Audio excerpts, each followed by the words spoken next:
Brenda for Rudy's. Or, as she's known to many of you, B squared. So, I would like also at this time now to acknowledge that we're on the land on which we're gathered here today as territory, Treaty 4 territory, the traditional territory of the Dakota, the Lakota, and Dakota peoples, and the original homeland of the Métis Nation. We need to recognize that both Indigenous and Métis people are the spiritual and cultural keepers of our traditional lands, and still today, to this day, continue to practice their values, their languages, their beliefs and knowledge.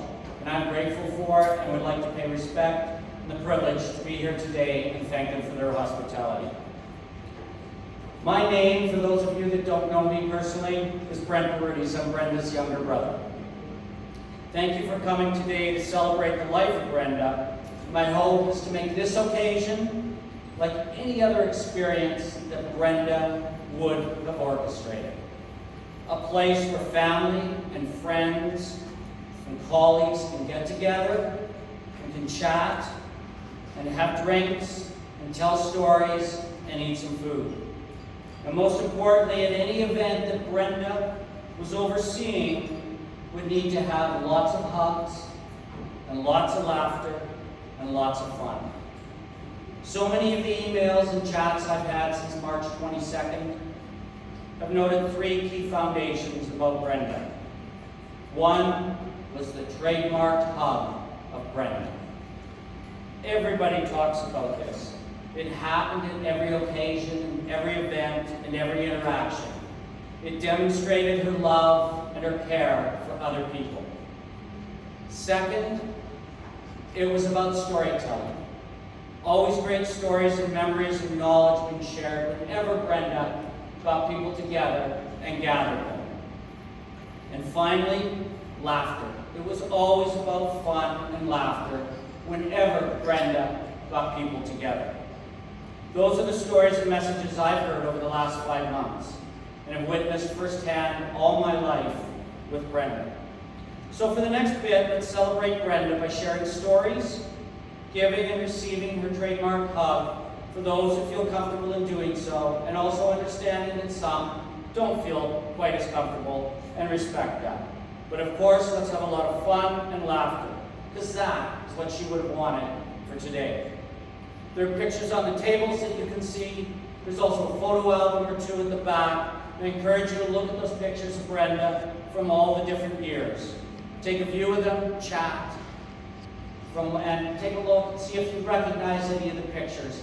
And if you do, share the stories.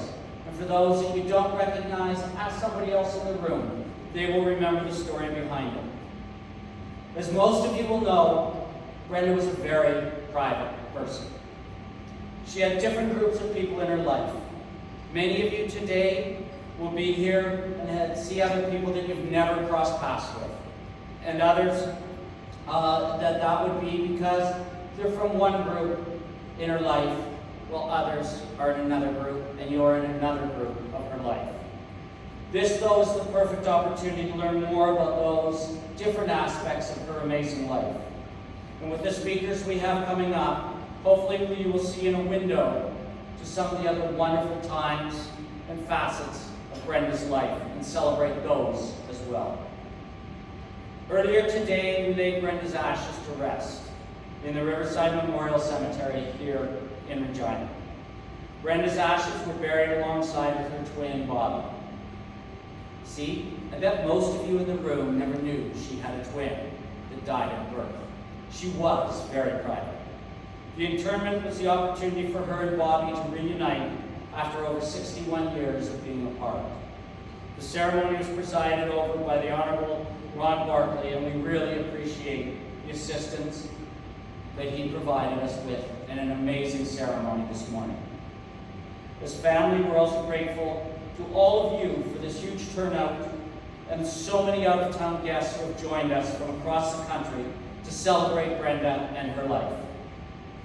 With the help of my elder and much older sister, Barb, my older brothers, Barry and Brian, and my wife, Karina, and several others who have all played a part in this, to make it come together today, and the celebration of life that we'll be holding in Calgary on Thursday. We have put together a few short presentations from a real cast of characters who played different roles at different times in Brenda's life, and have come and have some fun and amazing stories to share with you. Some will laugh as you remember these stories that you hear, and others will hear them for the first time. But that's just what Brenda would have wanted. She would have wanted a chance for all of us to get together, connect with others, and bring others together in good times. So without further ado, I give you my parents' middle child, Brian, to share some thoughts and stories from the insights of Brenda from all of her siblings. Brian.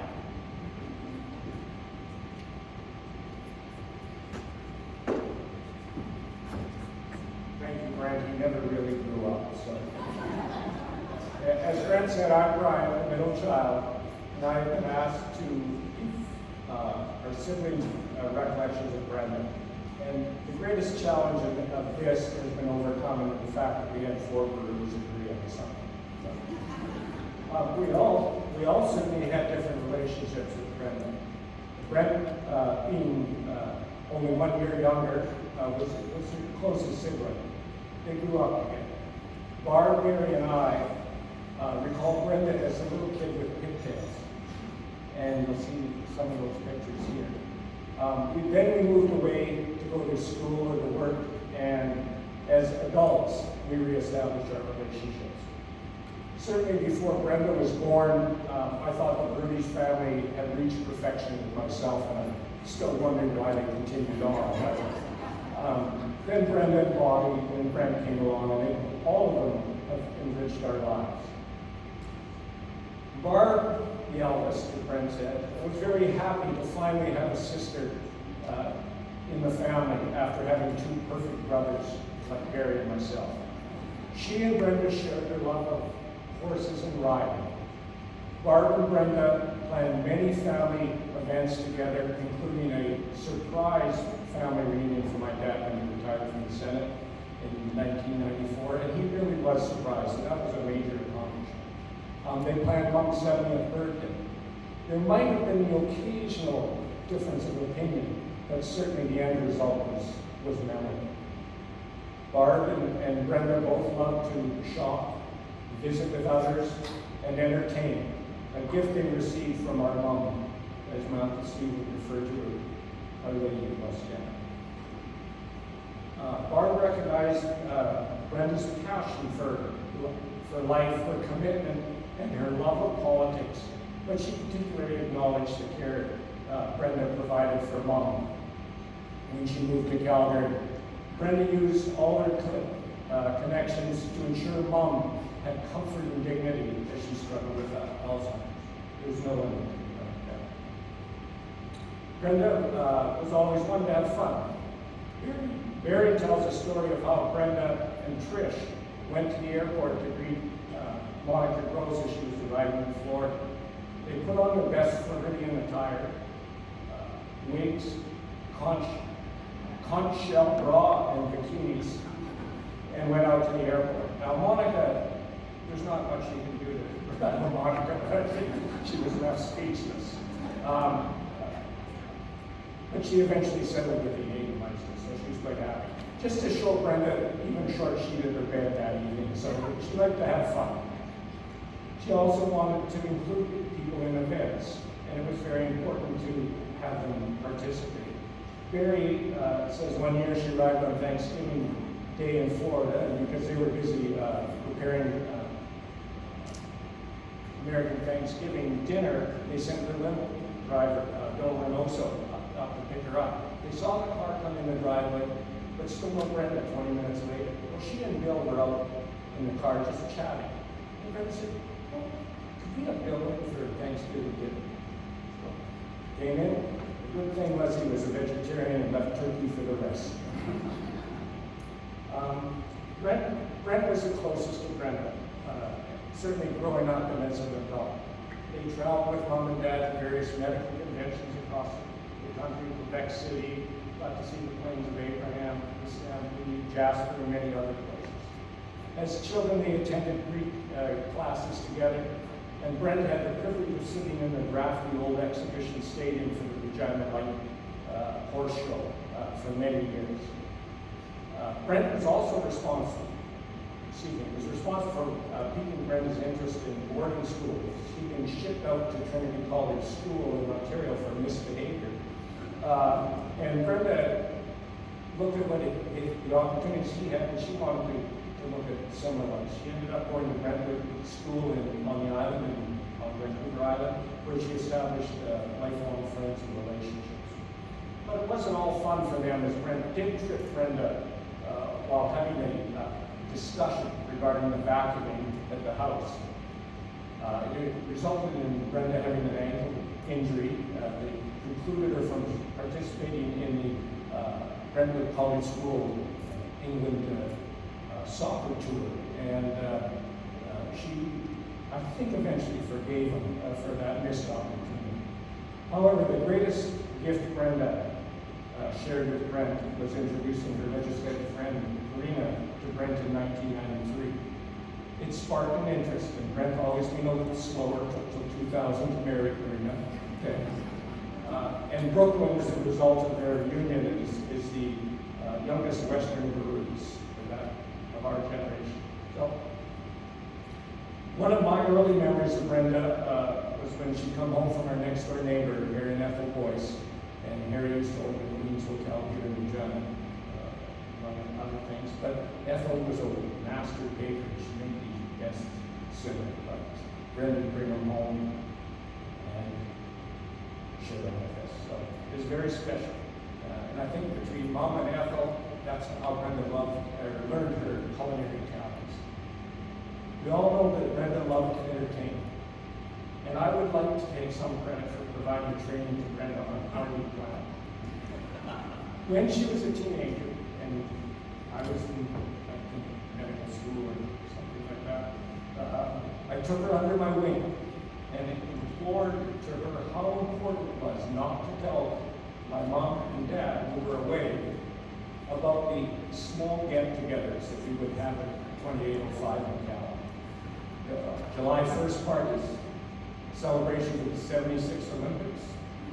Brenda would pay great attention to this, took everything to heart, and was put in charge of putting away all the breakables and making sure that they were returned to the exact same spot so that Mom would not be aware of what happened.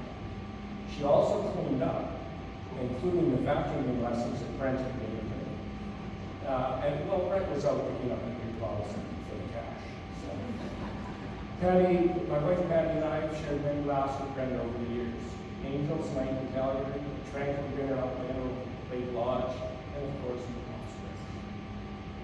Brenda's life was politics. I never really understood the political jargon that she spoke. And I'll just share an example.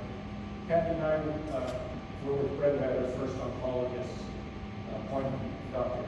Jan Henning, who is, bless his soul, outstanding physician and gentleman. He asked her what she did.